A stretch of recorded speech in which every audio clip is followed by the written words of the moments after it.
To bring you a clip of the newly released documentary Bully. It follows the lives of several young people who endure taunting and abuse from other teens. It's actually been caught up in a fight over what the film should be rated. After being tagged with an R rating because of explicit language, the makers of Bully decided to release it this weekend with no rating at all.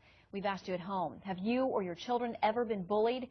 62% of you in our admittedly unscientific web poll said yes. 38% said no. Congresswoman Linda Sanchez, a Democrat from California, says this is a film that young people have to see. She joins us live to talk about the controversy and the bigger issue of bullying as well. Congresswoman, thank you so much for your time today. My pleasure. Thank you for inviting me on. How worried are you that this ratings back and forth is going to limit the amount of people and the number of young people who can see this important film? Yeah, unfortunately, because the MPAA would not reverse their decision, the film had to be released without a rating, and what that typically means is that many theaters won't carry unrated films, so there's less of a chance that the kids who need to see it really will actually see it. On the positive side, it opened with limited release over the weekend in a couple of venues, and the response was really good. So I'm just hoping that enough parents and children will know about the movie that they will actually go see it when the broader release is planned later this week. And we do have a little clip of that now that we want to share with the audience. Here's a bit of Bully. Everything's fine. They punch me, strangle me, take things from me, sit on me. Give it to him hard! He's not safe on that bus. I've been on that bus. They are just as good as gold. My voice is not going to fall silent. I will go. I mean, it's heartbreaking when you watch these stories, but the fact is the reason the film got the rating it did was because of one scene where there is a lot of very strong expletive-laden language going on one of those school buses. Congresswoman, do you think it's worth having the movie edited? There's been some suggestion that if it was edited, it might be able to obtain a PG-13?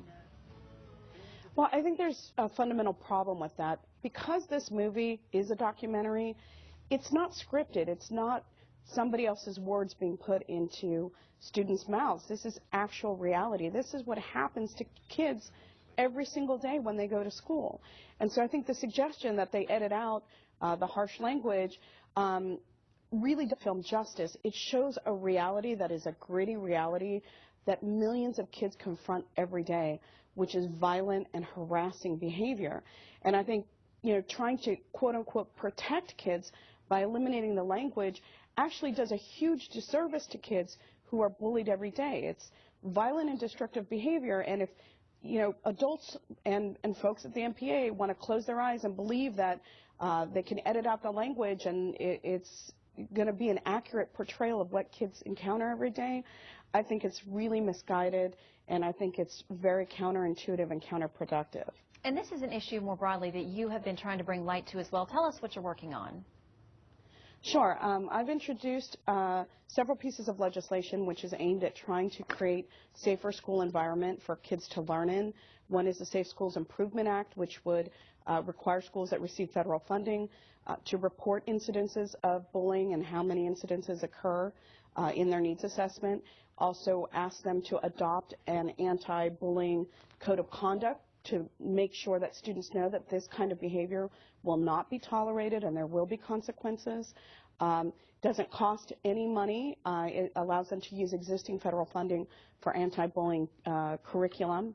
I've also introduced in prior Congresses the Megan Meyer Anti-Cyberbullying Act that would be aimed at kids who experience bullying via electronic means, and in today's technological world, kids use technology, unfortunately, for that kind of destructive behavior.